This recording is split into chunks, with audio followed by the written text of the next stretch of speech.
Hello student, welcome back to my channel Akash lecture. Student, यह video class 10th और 12th वालों के लिए सबसे ज्यादा इंपॉर्टेंट है। मेरे प्यार बच्चों, आज मैं आप लोगों को बताने वाला हूं कि हिंदी में पास होने का सबसे बेहतरीन तरीका मैं आप लोगों को बताने वाला हूं। सबसे बेहतरीन ट्रिक, अगर आप अभी तक कुछ भी नहीं पढ़े हो हिंदी में, फिर भी आप पास हो जाओगे और 90-95% मार्क्स आप लोगों का बिल्कुल पक्का आ जाएगा। ठीक है, यूट्यूब पर कहीं देख लेना, कहीं पे भी आप लोगों को ऐसे वीडियो देखने को नहीं मिलेगा। हिंदी में अगर कुछ नहीं आता है, देखिए फिर से मैं कह रहा हूं कि ये वीडियो उन लोगों के लिए है कि जो कुछ नहीं पढ़े हैं, उनके लिए स्पेशल वीडियो बनाया गया है कि उनको अगर कुछ नहीं आता है फिर भी वो हिंदी में कौन सा ट्रिक लगा देंगे कि वो पास हो जाएंगे। मेरे प्यारों बच्चों, मैं अगर आपको बताऊं तो क्लास 10th में, क्लास 12th वालों बच्चे देखिए ध्यान से, क्लास 12th में क्या होता है कि हिंदी में 100 नंबर का पेपर पूछा जाता है। और वहीं अगर हम बात करें क्लास 10th में, तो क्लास 10th में मेरे प्यारों बच्चों 70 नंबर का क्वेश्चन पूछा जाता है। मेरी गारंटी है कि क्लास 12th वाले इस ट्रिक की मदद से आराम से, मैं अगर सच कहूं आप लोगों को रियलिटी, तो 70 या 75 नंबर आराम से ला देंगे। मैं ज्यादा नहीं कहूंगा आप लोगों से, 70 या 75 नंबर बिल्कुल आसानी से पा पाओगे जिनको कुछ नहीं आता है। और वहीं अगर हम बात करें तो 70 नंबर का पेपर होता है, 30 नंबर स्कूल से मिलता है इन लोगों को हाई स्कूल में। तो 70 में आराम से 45 या 50 नंबर खूब आराम से आप लोग इस ट्रिक की मदद से ला दोगे। तो अगर 45 भी ला देते हो 30 नंबर स्कूल से, तो 75 नंबर आप लोगों का भी यहाँ पे क्या हो जाएगा, कंप्लीट हो जाएगा। तो वीडियो को पूरा देखना, ऐसा ट्रिक आप लोगों को कहीं नहीं मिलेगा। कुछ भी नहीं आता है, देखिए मेरे पास एक पेपर है, यह पेपर 2025 का है और इस पेपर को मैं पूरा का पूरा अपने हाथों से एक एक क्वेश्चन सॉल्व करके दिखाने वाला हूं। हर एक क्वेश्चन में ट्रिक बताऊंगा, हर एक क्वेश्चन में ट्रिक की मदद से ये हम लोग सॉल्व करेंगे। एग्जामिनर समझ नहीं पाएगा कि गलत लिखा है कि सही लिखे हैं, ठीक है, कुछ नहीं जान पाएगा। एग्जामिनर नंबर देता जाएगा, पास हो जाएंगे हम लोग। वीडियो को बस पूरा देखना, एक अच्छा सा कमेंट करके जाओगे, मेरी गारंटी है।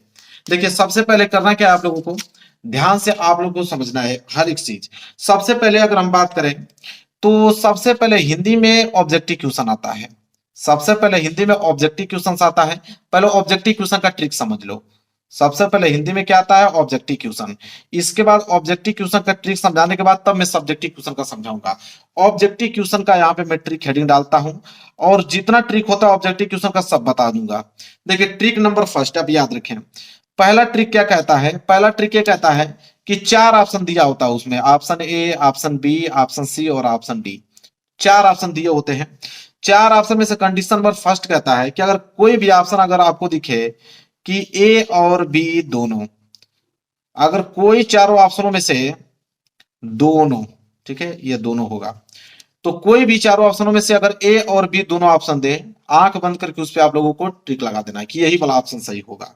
दूसरा नियम ये कहता है कि अगर ए व बी दे, ए व बी दे, इसके बावजूद भी आप लोगों को उसी वाले ऑप्शन पे क्लिक करके आना है, ए और बी।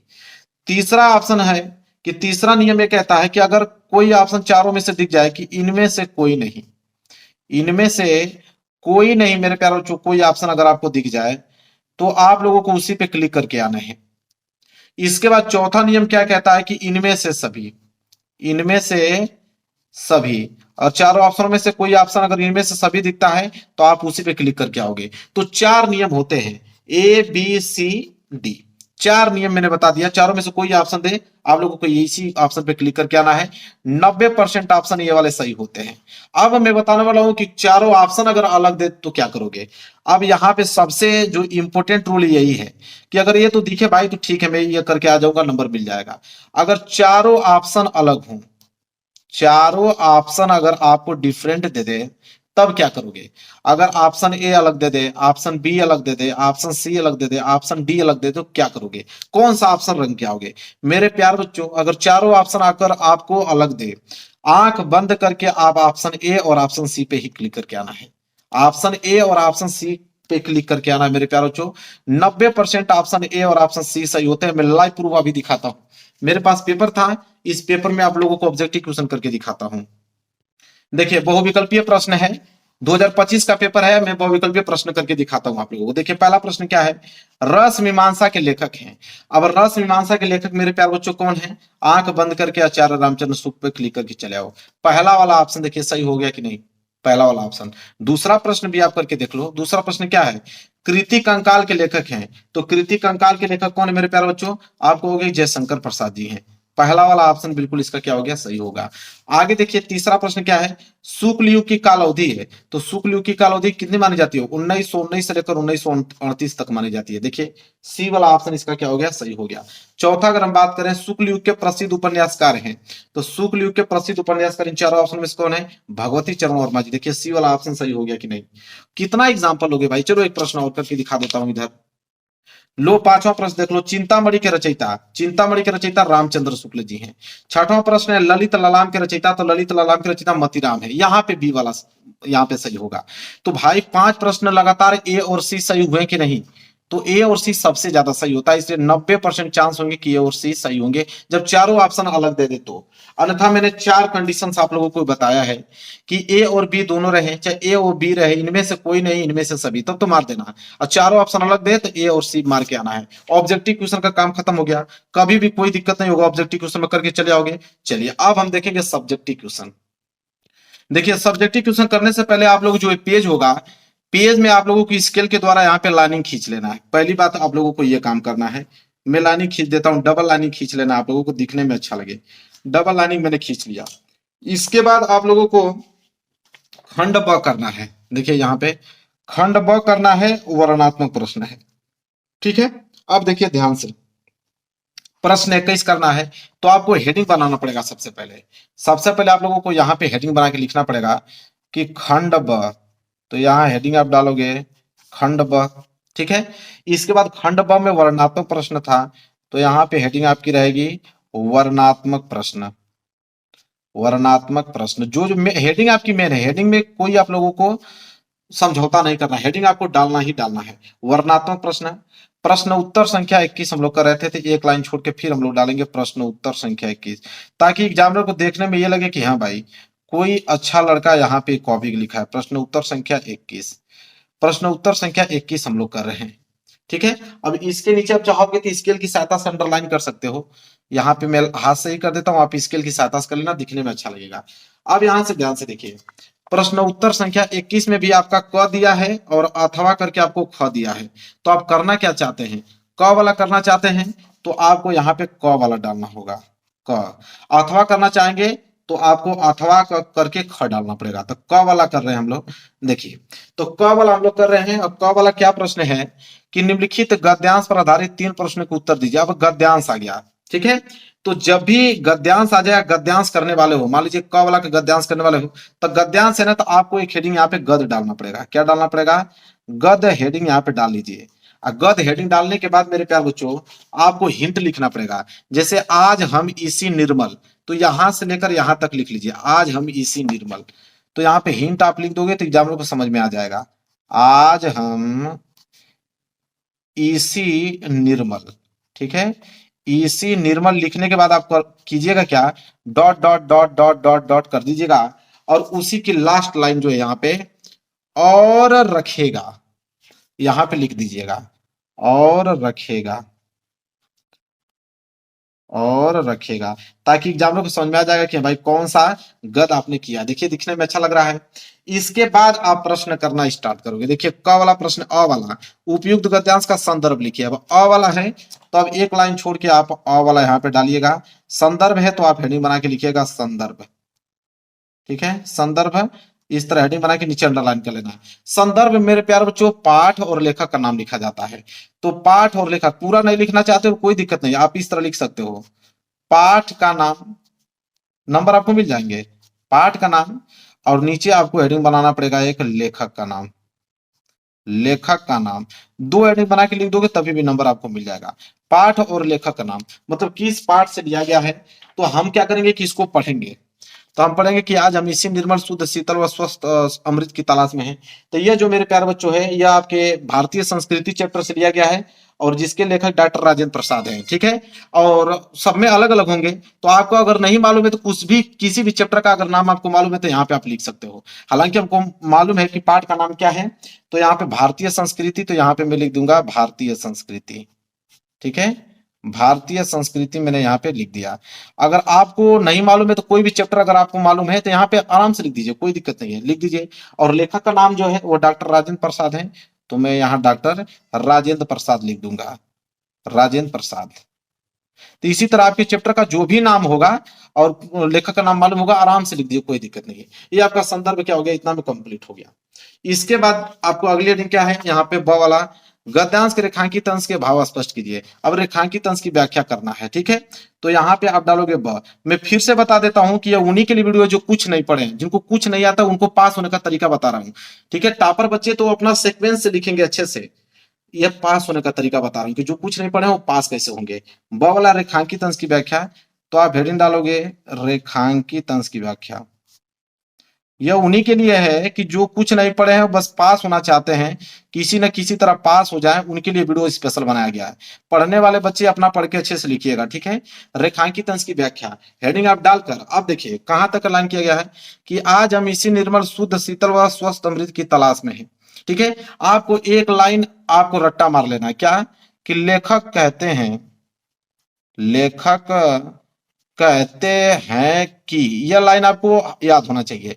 इतना लाइन लिखने के बाद लेखक कहते हैं कि अगली हेडिंग क्या होगी, अगली लाइन क्या होगी कि बस जो अंडरलाइन किया गया है कि आज हम इसी निर्मल शीतल शुद्ध और स्वस्थ अमृत की तलाश में, यहां से लेके यहां तक नोट कर लो। नोट करने के बाद मेरे प्यार बच्चों आपको करना क्या है कि यहाँ पे आपको देखिए कहीं देखना है कि फुल स्टॉप है, देखिए कामा लगा हुआ ना यहां तक, तो यहां से आपको उठा लेना है और यहां तक, इस कामा तक आप लोगों को लिख देना, उसके आगे ये वाली लाइन जितनी भी लाइन आपको दिख रही है उसी में आपको लिख देना है। जब लिखोगे मेरे प्यार बच्चों ना, तो यहाँ पे 4 या 5 लाइन आपकी क्या हो जाएगी, भर जाएगी यहां तक, ठीक है। एग्जामिनर नंबर दे देगा आपको, पूरा उतना समय नहीं होता कि चेक करेगा। यहां तक बस सुंदर से आप लिख दोगे, वही लाइन जो बताऊंगा जितना अंडरलाइन किया उतार दोगे, पूरा का पूरा नंबर आप लोगों को दे दिया जाएगा। इसी तरह अगर जगह बचता है नीचे तो स वाला, नहीं बचता है तो उस साइड आप लिख सकते हो। स वाला प्रश्न क्या है कि लेखक के अनुसार हमारा अस्तित्व किस कारण से आज भी कायम है, तो आप लिखिएगा वही लिखिएगा कि लेखक के अनुसार हमारा अस्तित्व है। यहां तक लिखने के बाद आगे क्या लिखिएगा कि यही में से जहां कामा से बचा है यही वाली लाइनिंग आपको उतार देना है, ये वाली जो लाइन बची है उसी में उतार दो। जब उतार दोगे तो ये वाला भी 2-3 लाइन यहाँ पे क्या हो जाएगा, कंप्लीट हो जाएगा। जब एग्जामिनर चेक करेगा तो पूरा का पूरा नंबर देता चला जाएगा। मेरे प्यारों से इस ट्रिक की मदद से हर साल बच्चे पास होते हैं, आप भी होगे, ठीक है। लिख के बता रहा हूं, गारंटी है।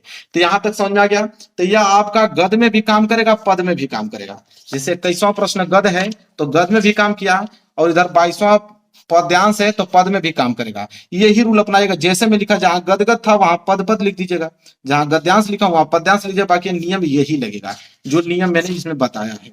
इसी तरह यह संस्कृत के गद्यांश में भी सेम नियम यही लगेगा। फिर से बताने की क्या जरूरत है, संस्कृत का गद्यांश में भी नियम यही लगेगा। और यहाँ पे बस याद रखिएगा कि संस्कृत में हिंदी में अनुवाद करने के लिए देता है, तो इन्हीं चीजों को जो आप लोगों को हिंदी में थोड़ा सा कन्वर्ट करके बनाना पड़ेगा, यानी कि यही छाप दोगे तो गलत हो जाएगा। संस्कृत में क्या होता है कि हिंदी में अनुवाद करने के लिए देता है, तो हिंदी में आपको अनुवाद करना पड़ेगा, बनाकर अपने से लिख दीजिएगा, ठीक है। इसी तरह संस्कृत का पद्यांश में भी वही नियम लगेगा, बस अनुवाद आप हिंदी में कीजिएगा, ठीक है। इसके बाद मेरे प्यारों जो आता है आप लोगों का खंड काव्य, तो खंड काव्य आपका आता है डिस्ट्रिक्ट वाइज, जिला वाइज खंड काव्य आता है। तो जिला वाइज मेरे प्यारों जो भी खंड काव्य होगा अपना याद कर लीजिएगा, जिला वाइज जो आपके डिस्ट्रिक्ट में पूछा जाता है वो खंड काव्य आप लोगों को करने होंगे, ठीक है। हाई स्कूल में भी खंड काव्य आता है और इंटर में भी आता है। इसके बाद में ट्रिक अगला बताऊंगा, तो खंड काव्य ही चल रहा है। अब अगला ट्रिक आपका आता है जीवन परिचय का, ठीक है।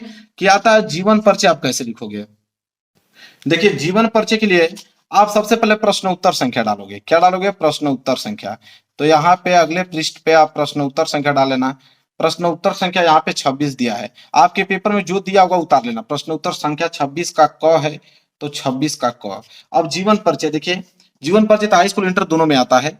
तो दिए गए लेखकों में से किसी एक का जीवन परिचय देते हुए उनके प्रमुख रचना का उल्लेख कीजिए। 5 नंबर का है, याद रहे कि 2 नंबर रचना पे मिलता है, तो रचना आपको जरूर से जरूर लिखना है। तो रचना और यहाँ पे 3 नंबर जीवन परिचय पे। जीवन परिचय नहीं याद है तो कैसे लिखोगे, देखो आचार्य रामचंद्र शुक्ल, डॉक्टर राजेंद्र प्रसाद, जयशंकर प्रसाद। अब ध्यान से सुनना, आचार्य रामचंद्र शुक्ल मेरे प्यारे बच्चों, इनका अगर जन्म अगर हम बात करें तो 1884 में जन्म हुआ था और मृत्यु हुआ था 1941 में। वहीं अगर हम बात करें डॉक्टर राजेंद्र प्रसाद की, तो ध्यान से देखिए डॉक्टर राजेंद्र प्रसाद का जो जन्म हुआ था वो 1884 ईस्वी में जन्म हुआ था, मृत्यु हुआ था 1963 ईस्वी में। और जयशंकर प्रसाद की अगर हम बात करें तो जयशंकर प्रसाद का जन्म हुआ था 1890 में, मृत्यु हुआ था 1937 में। बस इतना ही आपको याद करना है। इतना याद करने के बाद मेरे प्यारे बच्चों, आप जानते हो कि यह शुक्ल हैं तो शुक्ल युग के कवि हैं, ठीक है, ये किस युग के कवि हैं, यहीं से देखिए नाम से ही मालूम चल जाएगा, शुक्ल युग के कवि हैं। इसी तरह डॉक्टर राजेंद्र प्रसाद ये भी आपके शुक्ल युग के ही कवि हैं। किस युग के? शुक्ल युग। दो चीज तो ऐसे ही मालूम चल गया। जयशंकर प्रसाद की बात करें तो यह जो है छायावादी युग के कवि हैं, छायावादी युग के कवि हैं। तो इतना चीज आपको मालूम चल गया। मेन है आपका रचना। तो रचना की अगर हम बात करें तो आचार्य रामचंद्र शुक्ल की जो रचना है मैं यहाँ लिख देता हूँ। रचना आप बना के भी लिख सकते हो मेरे प्यारे बच्चों। चलिए मैं यहाँ पे आपको लिख के दिखा देता हूँ, देखिए ध्यान से। ठीक है, रचना आचार्य रामचंद्र शुक्ल जी के, आचार्य रामचंद्र शुक्ल। ठीक है, अब एक चीज यहाँ पे ट्रिक समझिए। यहाँ तो समझ में आ गया ना आपका जन्म मृत्यु वाला। अब ट्रिक है रचना के लिए। तो मेरे प्यारे बच्चों देखो, रचना में आप कहोगे सर रचना अगर याद ना रहे तो क्या करें? तो रचना नहीं याद है तो कोई दिक्कत नहीं। वैसे आचार्य रामचंद्र शुक्ल की दो रचनाएं अब मैं लिख देता हूं, याद करना हो तो याद कर लेना, अन्यथा मैं ट्रिक बता देता हूं कि नहीं याद होगा तो क्या करोगे। देखो, चिंतामणि और रस मीमांसा, यह महत्वपूर्ण रचना उनकी है। याद होने वाला है तो याद कर लेना, नहीं है तो ट्रिक समझो। नहीं याद है तो ट्रिक आप समझिए। ट्रिक क्या लगाओगे? ट्रिक ये लगाओगे कि देखिए आचार्य रामचंद्र शुक्ल का बहुत हजारों रचनाएं हैं। तो आप हजारों रचना तो एग्जामिनर को मालूम नहीं होगा, तो अपने मन से कुछ भी लिख सकते हो। कुछ भी लिख दोगे, कोई किसी का भी रचना लिख दोगे, ठीक है, कुछ भी बनाकर भी लिख दोगे, तो एग्जामिनर जब चेक करेगा तो सोचेगा कि हाँ रामचंद्र शुक्ल का ही रचना लिखा हुआ है, बस बढ़िया से लिखना चाहिए आपको, वो नंबर दे देगा। अन्यथा दो याद करने लायक है तो याद कर लो। तो अपने मन से कुछ भी आप लिख सकते हो, कोई दिक्कत नहीं है उसमें, आपको नंबर दे दिए जाएंगे। इसी तरह दूसरा जो है डॉक्टर राजेंद्र प्रसाद थे। क्या थे? डॉक्टर राजेंद्र प्रसाद। इनकी भी मैं दो महत्वपूर्ण रचना बता देता हूं, अगर याद होगा तो ठीक, नहीं तो ट्रिक तो आप लोग जानते हो। जैसे इनकी है मेरी आत्मकथा। क्या है? मेरी आत्मकथा है। इसके बाद है गांधी जी की देन, गांधी जी की देन। ठीक है, दो याद करने लायक है तो कर लेना, देन। और नहीं याद करने लायक है तो बस वही ट्रिक आप लोगों को लगा देना है। और तीसरा थे कौन? जयशंकर प्रसाद। तो जयशंकर प्रसाद का भी मैं बता देता हूं, ट्रिक में बता रहा हूं ना आप लोगों को। नहीं याद हो रहा तो ट्रिक वही अपना कुछ भी लिख देना। ठीक है, इनका एक है ध्रुव स्वामिनी, बहुत फेमस है ध्रुव स्वामिनी। और इसके बाद एक और याद कर लेना, कंकाल, तितली, इरावती, बहुत है। ठीक है, तो दो तीन बता दिया। नहीं याद करने लायक तो कोई दिक्कत नहीं, हमने बनाकर कुछ भी लिख देना, मिल जाएगा आप लोगों को नंबर। ठीक है मेरे प्यारे बच्चों, समझ में आ गया आप लोगों को, कोई डाउट नहीं होना चाहिए। इसी तरह आइए यहाँ पे कवि का जीवन परिचय, ये भी 5 नंबर के लिए आपके एग्जाम में पूछा जाता है।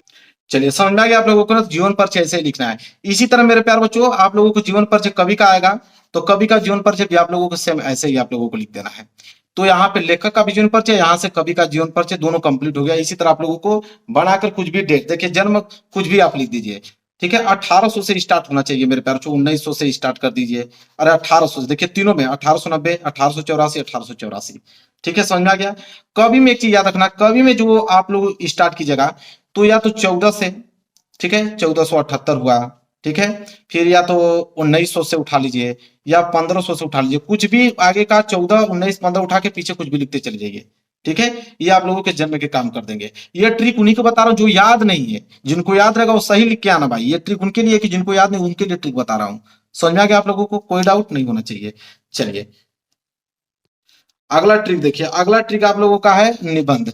निबंध का ट्रिक देखिए, मेरे चैनल पे आप जाके देख लीजिए, ट्रिक बहुत मतलब निबंध लिखने का तरीका मैं बताया हूँ। ठीक है, और निबंध रह गई बात, इसमें क्या ट्रिक होता है? दो ही ट्रिक होता है, दो चीज एग्जामिनर देखता है। पहली हेडिंग आपकी प्रस्तावना, प्रस्तावना बिल्कुल सही होना चाहिए।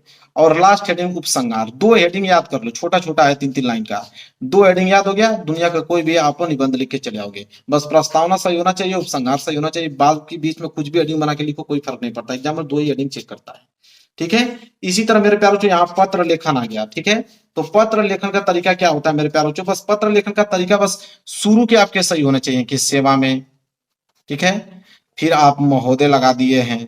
ठीक है, जिस भी कंडीशन का वो दे पत्र लेखन, बस स्टार्टिंग इज इंपॉर्टेंट, स्टार्टिंग इसका जो है इंपॉर्टेंट होना चाहिए, बाकी बीच में तो आप पूरी कंडीशन आप लिखोगे। ठीक है, बस ये काम करना है, बाकी पेपर हो गया समाप्त। इतना काम कर दोगे मेरे प्यारे बच्चों ना, फिर भी आप हिंदी में क्या हो गए मेरे प्यारे बच्चों? पास हो गए, कोई रोक नहीं सकता है आप लोगों को फेल होने से, पास हो गए। बस इतना काम कर देना। ये ट्रिक उन्हीं के लिए था जो बिल्कुल नहीं पढ़े हैं, उनके लिए ट्रिक मैंने बनाया है स्पेशल। तो वीडियो को लाइक कर देना, चैनल पर नए हो तो चैनल को जरूर सब्सक्राइब कर लेना।